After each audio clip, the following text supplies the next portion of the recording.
કે જેમની અંદરની તથા બહારની ત્રિજ્યાઓ અનુક્રમે R1 તથા R2 છે તેવી કેપિટલ એમ દળની તકતીની તેના કેન્દ્રને અનુલક્ષીને તેના કેન્દ્રમાંથી પસાર થતી લંબ અક્ષને અનુલક્ષીને જડત્વની ચાકમાત્રા મેળવો. દાખલો કંઈક આવું કહે છે, સમજો. દાખલો છે, હું કોઈ સાબિત કરાવીશ.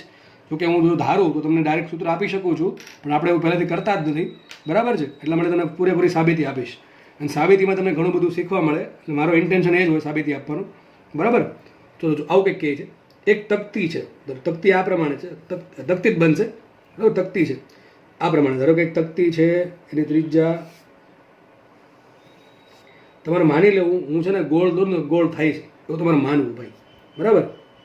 ઘણી વખત ગોળ નથી હોતું, પણ તો માની લેવું ગોળ છે. જેમ કે ગોળ છે જ નહીં તો લાગશે તમને ગોળ છે. સપોઝ આ એક તકતી છે, હકીકત આ મેંદુ વડા જેવું લાગશે, બરાબર છે. મેંદુ વડામાં શું થાય, મટીરિયલ સાઈડમાં હોય ને વચ્ચે ખાલી હવા હોય કે નહીં, એ રીતે થશે, બરાબર. તો એવું જ કંઈક છે અહીંયા. એક આખી તકતી છે, આ તકતી જ કહેવાય, ભલે વચ્ચેથી ખાલી છે પણ તકતી કહેવાય. આનું બધું મટીરિયલ ક્યાં હોય, અહીંયા હોય. આ સાઈડમાં બધું મટીરિયલ છે જે દોરતો નથી હું, કારણ કે એનું કંઈ કામ નથી દોરવાનું. તો શું કહે છે, જો જેની અંદરની અને બહારની ત્રિજ્યા અનુક્રમે R1 R2 છે. તો આપણે કામ કરીએ. આ તકતી જે છે એની અંદરની ત્રિજ્યા R1 છે અને બહારની ત્રિજ્યા R2 છે. તો મટીરિયલ ક્યાં હોય, મટીરિયલ બધું અહીંયા હશે. અહીંયા આ ભાગમાં મટીરિયલ છે. આ R1 તથા R2 છે તેવી કેપિટલ એમ દળની તકતી. આ જે તકતી છે, આ જે દળ છે, આનું દળ બધું હોય ક્યાં, અહીંયા હશે ને. તો આ જે અંદરના ભાગમાં દળ આપ્યું છે કેપિટલ એમ, જો અહીંયા દળ નથી, આ ગોળમાં હવા છે, દળ નથી. મેંદુવડું જોયું જશે બધાએ, તો મેંદુવડા અંદરના ભાગમાં દળ નથી. એ પ્રમાણે આ તકતી જે છે એમાં પણ દળ નથી. ટૂંકમાં આ તકતી દળ બધું અહીંયા છે, અહીંયા. સમજાણું? ચલો તમે હવે દોરી જ દઉં છું.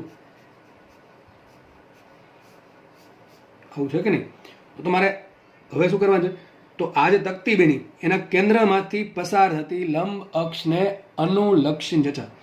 આ તકતીનું કેન્દ્ર અહીંયા છે, એના કેન્દ્રમાંથી પસાર થતી લંબ અક્ષ, એટલે આ અક્ષ થઈ ગઈ. જડત્વની ચાકમાત્રા કેટલી આવે? ચલો શું કરીએ, દાખલો 2 થી સોલ્વ થાય. પહેલી તમને એવી રીત આપું કે જે બધાને મોસ્ટલી આવડે છે એ રીત કઈ. ચલો કહું તમને આવું શીખવાડેલ છે કે મોટી વસ્તુમાંથી નાની વસ્તુ કાપો તો જે બાકીનો જે ભાગ વધે એની જડત્વની ચાકમાત્રા કેટલી મળે? તો શું કરવાનું, મોટી વસ્તુ અથવા જે મેન પદાર્થ હતો અથવા કાપ્યા વગરના ભાગની જડત્વની ચાકમાત્રા માઇનસ કાપેલા ભાગની જડત્વની ચાકમાત્રા બરાબર શું થાય, બાકી વધેલા ભાગની જડત્વની ચાકમાત્રા. દાખલો આમ પણ સોલ્વ થાય આ વસ્તુ. તો આપણે કામ કરીએ. માનો કે પહેલાં મોટી તકતી હતી. કઈ તકતી? આ પ્રમાણે તકતી. અહીં કંઈક આવી હશે, આ પ્રમાણે આના દર્શાવી શકીએ. એક મોટી તકતી હતી, કઈ ત્રિજ્યાની? R2 ત્રિજ્યાની. એક મોટી તકતી હતી R2 ત્રિજ્યાની. ધારો કે એનું દળ M' છે. જો M' સૌથી મોટું હશે, બરાબર. એમાંથી શું કરીએ, માઇનસ કરીએ. કઈ વસ્તુ માઇનસ કરીએ? આ વસ્તુ માઇનસ કરીએ. ટૂંકમાં આટલો ભાગ જો કાપી લેવામાં આવે, કેટલો ભાગ? R1 ત્રિજ્યાનો. ધારો કે એનું દળ M' છે, બરાબર છે. તો એક R2 ત્રિજ્યાના M' દળના ભાગમાંથી R1 ત્રિજ્યાનો M' દળનો ભાગ કાપી લેવામાં જો આવો ભાગ વધે, વિચારો એક પતરું છે, ગોળાકાર પતરું, એમાંથી વચ્ચેનો ભાગ કાપી નાખો તો આવો ભાગ વધે કે ન વધે? સમજ પડે કે નથી પડતી? બરાબર છે. તો મારે આની જડત્વની ચાકમાત્રા શું થાય?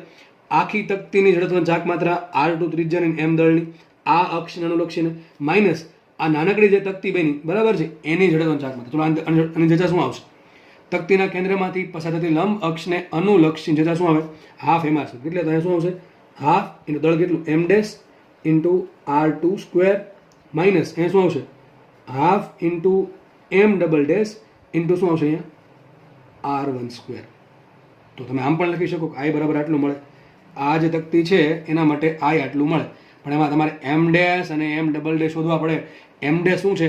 મૂળ તકતી કાપ્યા પહેલા દળ કેટલું? સૌથી મોટું M' હોય. જો સૌથી મોટું M' હોય. M' શું છે? કાપેલા ભાગનું દળ. કેટલો ભાગ કાપી નાખ્યો એનું દળ. અને M શું છે? જે બાકી વધ્યો છે એનું દળ છે. આપણે રકમમાં M આપેલું છે. M દળની તકતી છે, કાપ્યા પછી જે વધે છે એનું દળ કેપિટલ M આપ્યું. તો આ સૂત્ર ચાલે નહીં. કેમનું ચાલે? તમારે M' ને M' કોઈ આપવાનું નથી. તમને ખાલી એમ કહે છે જે તકતી કાપી છે એની જે તકતી કાપ્યા પછી જે વધે છે બાકીનો ભાગ, એના માટે R1 આટલું, R2 આટલું, M આટલું જ. તો M ને M' ને M' ક્યાંથી લેવા જવાના? તો શું કરવું પડે? આપણે એક સમીકરણ થોડુંક આગળ વધારવું પડે. તો સમીકરણ આગળ વધારીએ, બરાબર છે. તો શું કરવું પડશે વિચારો.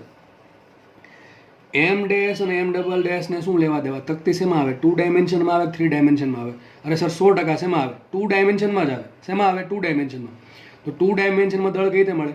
બોલો, દળ કઈ રીતે મળશે 2 ડાયમેન્શનમાં? 2D પરથી અથવા એરિયા પરથી. ચલો એરિયા શું થાય આ તકતીનો એરિયા શું થાય પાય આર ટુ સ્ક્વેર. આનો એરિયા કેટલો પાય આર વન સ્ક્વેર. જો પાય આર ટુ સ્ક્વેર એરિયા એ દળ એમ ડેશ હોય તો pi R one square area દળ કેટલું એમ ડબલ ડેશ. ચલો આપણે ત્રિપદી મૂકીએ તો જસ્ટ અહીં મૂકું છું કે ભાઈ સિમ્પલ પેન યુઝ કરીએ આપણે. આવું લખીએ કે પાય દેખાય છે ને બધા શું આવશે અહીંયા પાય આર ટુ સ્ક્વેર એરિયા છે તો દળ છે એમ ડબલ ડેશ સોરી એમ ડેશ કેટલું છે એમ ડેશ દળ. ચલો આને કરતા બરાબર છે પાય આર ટુ સ્ક્વેર જ્યારે દળ ક્ષેત્રફળ છે ત્યારે દળ એમ ડેશ છે કેટલું છે એમ ડેશ. તો મારું જે નવી તકતી જે કાપેલી છે એની ત્રિજ્યા કેટલી આર વન તો એરિયા કેટલો પાય આર વન સ્ક્વેર. તો pi R one square area દળ કેટલું તો શું આવશે માટે ધારો કે દળ M dash M double dash શું છે એમ ડબલ ડેશ દળ કેટલું છે એમ ડબલ ડેશ. તો એમ ડબલ ડેશ આવશે પાય આર વન સ્ક્વેર એમ ડેશ છેદમાં પાય આર ટુ સ્ક્વેર. હવે શું થઈ ગયું એમ ડબલ ડેશ બરાબર પાય પાય ઉડી ગયા શું વધશે અહીંયા M dash R one square by R two square. શું આવ્યું એમ ડેશ બરાબર એમ ડબલ ડેશ બરાબર આવ્યું M dash into R one square by R two square. આપણે કિંમત મૂકીએ તો શું આવશે અહીંયા હાફ એમ ડેશ એમને રાખવું ઉપર આવશે આર ટુ સ્ક્વેર માઇનસ અહીંયા હાફ એમને રાખવું એમ ડબલ ડેશ બરાબર શું મૂકું આટલું મૂકું એમ ડબલ ડેશ બરાબર આટલું મૂકું તો અહીંયા આવશે M dash R one square by R two square into ઉપર બાજુ છે આર વન સ્ક્વેર તો છે ને બાજુ આર વન સ્ક્વેર એમને. તો જો અહીંથી કોમન શું આવશે હાફ એમ ડેશ કોમન આવે તો અહીં કોમન લઈ લઈએ half into M dash common લઈએ વધે શું અહીંયા ખાલી વધશે R two square minus A શું વધશે R one square into R one square તો આર વનની 4 ઘાત છેદમાં આર ટુ સ્ક્વેર તો લખાય શું અહીંયા one half into M dash કાઉન્સમાં અને લસાઅ શું આવશે અહીંયા આર ટુની 4 ઘાત માઇનસ આર વનની 4 ઘાત છેદમાં શું આવશે આર ટુનો વર્ગ. આને આપણે સમીકરણ નંબર કહી શકીએ 1 #1. ચલો તો હજી આ સૂત્ર ચાલે હા ચાલે આ સૂત્ર ક્યારે ચાલે વિચારજો આ સૂત્ર ક્યારે ચાલે એમ ડે શું છે આખી તકતીનું દળ. તમને એમ કે 5 કિલોની તકતી છે બરાબર છે કેટલી ત્રિજ્યાની આર ટુ ત્રિજ્યાની 5 કિલોની તકતી ટૂંકમાં એમ ડેશ 5 આપ્યું આર ટુ આપ્યું એમાંથી આપણે એક તકતી કાપી લીધી કેટલી ત્રિજ્યાની આર વન ત્રિજ્યાની. તો બાકીની તકતી માટે જચા કેટલી હોય તો અહીંયા હાફ ઇન્ટુ એમ ડેશ છે મૂળ તકતીનું દળ બરાબર સોરી એમ ડેશ શું છે મૂળ તકતીનું દળ એમ ડેશ શું છે મૂળ તકતીનું દળ. તો એમ ડેશ શું છે 5 આવશે તો 1/2 ઇન્ટુ 5 ઇન્ટુ આર ટુ જે આપણે મૂળ તકતી જે હતી એની ત્રિજ્યા માઇનસ આર વન જે તકતી કાપી એની ત્રિજ્યાની 4 ઘાત છેદમાં મૂળ તકતીનો વર્ગ. તો તમારું સૂત્ર આ પ્રમાણે પણ બની શકે I is equal to half m dash r2 raised to 4 minus r1 raised to 4 divided by r2 square. એક કામ કરીએ આપણે જે આન્સર લાવીએ ને એ આન્સર આપણે જે તકતીનો બાકીનો જે ભાગ વધે છે એના દળ સ્વરૂપે લાવીએ. ટૂંકમાં મારે આન્સર એમ સ્વરૂપે જોવે છે. ચલો તો વિચારો મારે આ જે ભાગ છે આ ભાગ એમ કેટલું છે એ જોવે છે મારે કોઈ બી રીતે તમે વિચારો મારે એમ કેટલું છે જોઈએ છે એમ કઈ રીતે મળશે અરે ભાઈ 100 કેટલી વખત કીધું કે ભાઈ 2D વસ્તુનું દળ હંમેશા ક્ષેત્રફળ પરથી મળે. હવે આ તકતીનું ક્ષેત્રફળ શું થાય આ જે બ્લુ લાઈન દેખાય છે એ દળનું ક્ષેત્રફળ શું હોય આરામથી ખબર પડવી જાય શું હોય. આખું ક્ષેત્રફળ કેટલું પાય આર ટુ સ્ક્વેર કાપ્યું કેટલું પાય આર વન સ્ક્વેર વધે કેટલું pi R two square minus R one square. તો કામ કરીએ આપણે પાછળના પેજ પર લખીએ તો ચલો બન્યું આવ્યું શું બન્યું આપણે આવું કંઈક બન્યું કે એક મોટી તકતી હતી એમાંથી નાની તકતી કાપી. વિચારો મારા આ ભાગ છે આ ભાગ છે એનું દળ શોધવું છે તો મોટી તકતીમાંથી નાની તકતી કાપતા આવો ભાગ વધશે. ચલો આનો એરિયા શું આવશે આ ભાગનો એરિયા શું થાય અને દળ કેટલું છે આ ભાગનું કેપિટલ એમ છે એનો એરિયા શું થાય એ બરાબર તો કુલ એરિયા કેટલો પાય આર ટુ સ્ક્વેર કાપ્યો કેટલો પાય આર વન સ્ક્વેર વધે કેટલો pi R two square minus pi R one તો કેટલો એરિયા આવશે પાય કાઉન્સમાં R two square minus R one. હવે ત્રિપદી મૂકવાની છે કઈ ત્રિપદી જો આ જે મૂકી ત્રિપદી કે ભાઈ પાય આર ટુ સ્ક્વેર દળ એમ ડેશ છે તો હવે આનું દળ કેટલું આનું કેટલો એરિયા મેળવો એટલે એરિયા દળ કેટલું કેટલો આન્સર આવશે એમ બરાબર કે નહીં. ચલો મુખ્ય ત્રિપદી કે ભાઈ પાય આર ટુ સ્ક્વેર આખી તકતી બની જશે ને આખી તકતી જ્યારે આટલો એરિયા હોય તો દળ કેટલું છે કે એમ ડેશ છે તો હવે એરિયા જો આટલો હોય કેટલો pi into R two square minus R one square જ્યારે એરિયા તો દળ કેટલું દળ આવશે એમ આવશે. ચલો તો એમ બરાબર લખાઈશું એમ બરાબર લખાય આ બેનો ગુણાકાર છેદમાં હાલે શું આવશે અહીંયા pi into R two square minus R one square into M dash divided by શું આવશે pi into R two square. તો માટે સાબિત શું થયું સાબિત થયું એમ બરાબર પાય પાય ઉડી ગયા M dash into R two square minus R one square છેદમાં આર ટુ સ્ક્વેર ખબર પડે કે ચલો તો આપણે એમ ડેશની કિંમત હમણાં જો અપ્લાય કરીએ મસ્ત તેનું ફોર્મ્યુલા મળી જશે એકદમ ઇઝી યાદ રાખવા માટે. ચલો તો તો જડત્વની ચાક માત્રા આવી હતી કેટલી છેલ્લે, ચલો એ લઈ લઈએ. જડત્વની ચાક માત્રા I બરાબર છેલ્લે આવી હતી, તમને બતાવી દઉં છું કેટલી આવી હતી. Half M dash R2⁴ minus R1⁴ divided by R2 square. ઘડીક પૂરતું યાદ રાખી લઈએ તો I મળ્યા હતા half into M dash into R2 4 ઘાત માઇનસ R1 4 ઘાત ડિવાઇડેડ બાય R2 સ્ક્વેર. હવે જો આ તો આને પહેલાં જેવું થઈ ગયું, a square minus B square, એને શું કહેવાય a minus B into a plus B. પણ તમને આની ખબર હશે a 4 ઘાત માઇનસ b 4 ઘાત શું કહેવાય, તો a square plus B square into શું આવે a square minus B square. થાય કે ન થાય? તો એક કામ કરીએ, આને આ પ્રમાણે લખીએ. તો લખીએ આપણે હવે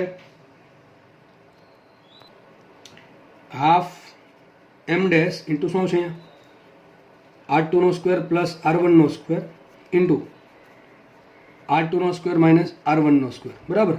છેદમાં શું આવશે R2 સ્ક્વેર. પરંતુ એવું કહી શકાય કે એમ ડેશ ગુણ્યા R2 square minus R1 square છેદમાં R2 સ્ક્વેર. ટૂંકમાં એમ ડેશ ગુણ્યા R2 square minus R1 square છેદમાં R2 સ્ક્વેરને તો એમ કહેવાય. શું કહેવાય? એમ કહેવાય કે ન કહેવાય? અને એમ શું છે?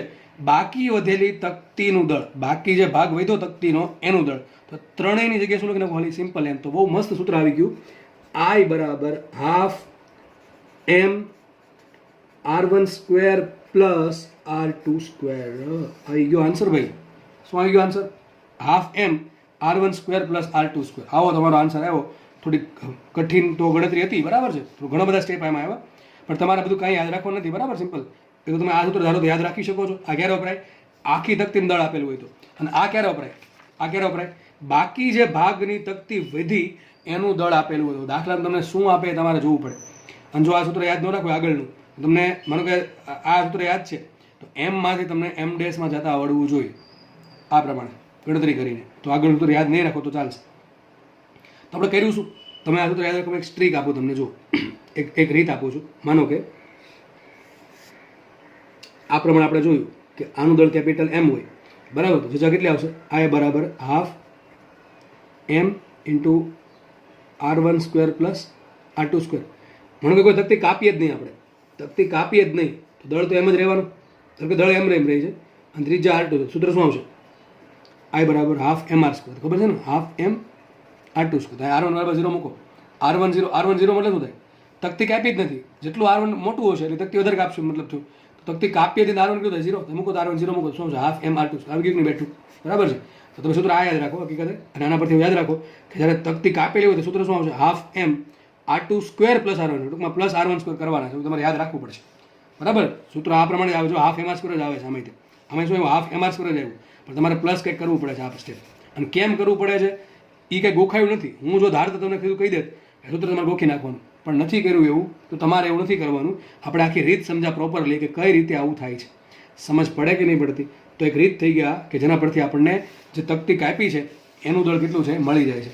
હવે મેં તમને એવું કીધું તો તમને નાનકડી એક રીત પણ આપી, બીજી રીત. ચલો આપણે બીજી રીતે સોલ્વ કરીએ. સૂત્ર બેઠું કઈ રીતે આવે, ચલો બીજી રીતે સોલ્વ કરીએ. તો આપણે અત્યારે જોયું શું? આપણે આવું જોયું કે મારી પાસે એક મોટી તકતી હતી. સપોઝ કે આ તકતી હતી મોટી, એ ત્રીજા કેટલી છે? R2. કેટલી છે? R2. એમાંથી એક નાનકડી તકતી કાપી લઈએ. ચલો ત્રીજા કાપી લીધી, એની ત્રીજા R1 છે. તો જે મટીરિયલ વધશે, કયું મટીરિયલ? આ જે મટીરિયલ વધ્યું, આ મટીરિયલ જે વધ્યું,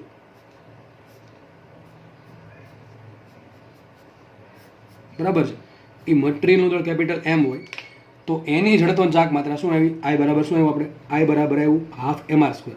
half M into R square જગ્યાએ શું લખવાનું તમારે? R1 square plus R2 square. ખબર પડે કે નહીં? હવે આ જે છે એ મારે આમને એમ સાબિત કરવું. આટલી બધી માથાકૂટ કર્યા વગર તો કામ કરવાનું, બહુ જાદુ કાંઈ નથી કરવાનું. યાદ કરો આપણે તકતી સૂત્ર કઈ રીતે સાબિત કર્યું હતું? યાદ કરો તકતી સૂત્ર કઈ રીતે સાબિત કર્યું હતું? આપણે પહેલાં શું DI જોયું હતું? શું જોયું હતું? DI. તો DI બરાબર શું લખાય? DM ઇન્ટુ આર સ્ક્વેર લખાય કે ન લખાય? યાદ કરો આ પ્રમાણે તકતીમાં આપણે એક રિંગ ધારી હતી. શું કર્યું હતું? રિંગ. આપણે કામ કરીએ, તકતીમાં એક રિંગ ધારું છું. જ્યારે પણ તકતીનો સૂક્ષ્મ ભાગ લેવાના આવે ત્યારે રિંગને યાદ કરો. કોને યાદ કરો? રિંગને. ચલો એક રિંગ ધારી લઈએ. કેવી રિંગ? R ત્રિજ્યાની DR જાડાઈની. કેવી રિંગ ધારો? સાઈડમાં દોર દઉં છું. R ત્રિજ્યાની અને DR જાડાઈની. તો રિંગનો એરિયા કેટલો આવે? 2πr/dr. કેટલો એરિયા આવે? 2πr/dr. કઈ રીતે આવે? પાછળના લેક્ચર જોઈ લો, બધી ડિટેલમાં માહિતી મળી જશે.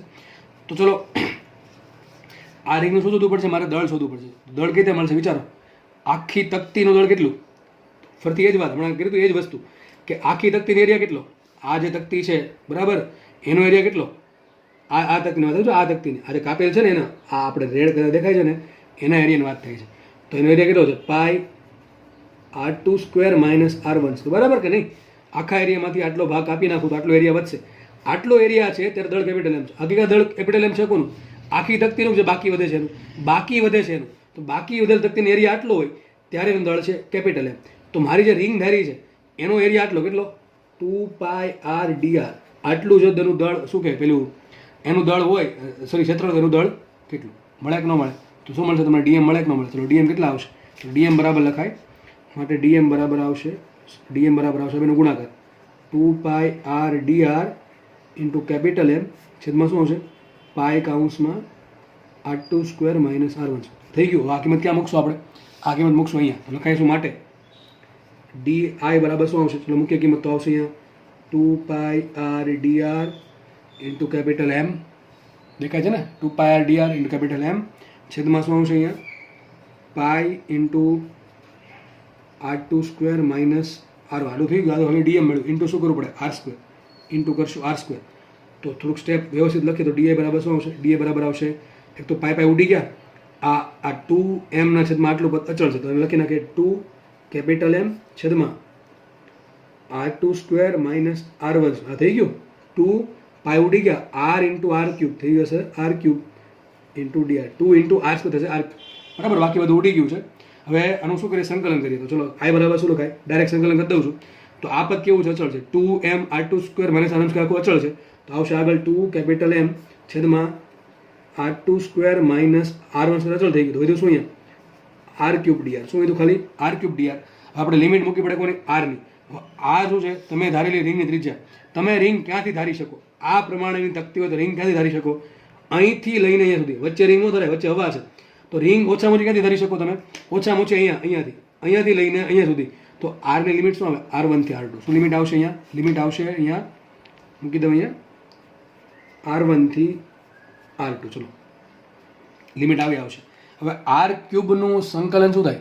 r ની 4 છેદમાં 4. તો લખી દઉં અહીંયા શું આવશે? 2 કેપિટલ એમ અહીંયા આવશે r² માઇનસ r1². અને શું આવશે સંકલન? સંકલન થશે r ની 4 છેદમાં 4 અને લિમિટ આવશે શું? r1 થી r2. આટલી સમજ પડી? બરાબર કે? આટલી સમજ પડી હશે.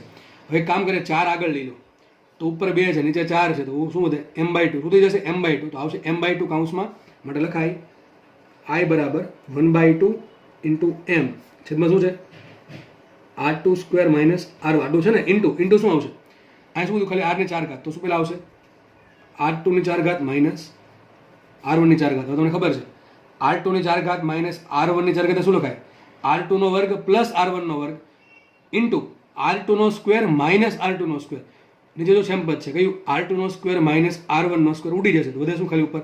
આવું વધશે ખાલી i બરાબર half m into r2² plus r1². You get this same formula from another method.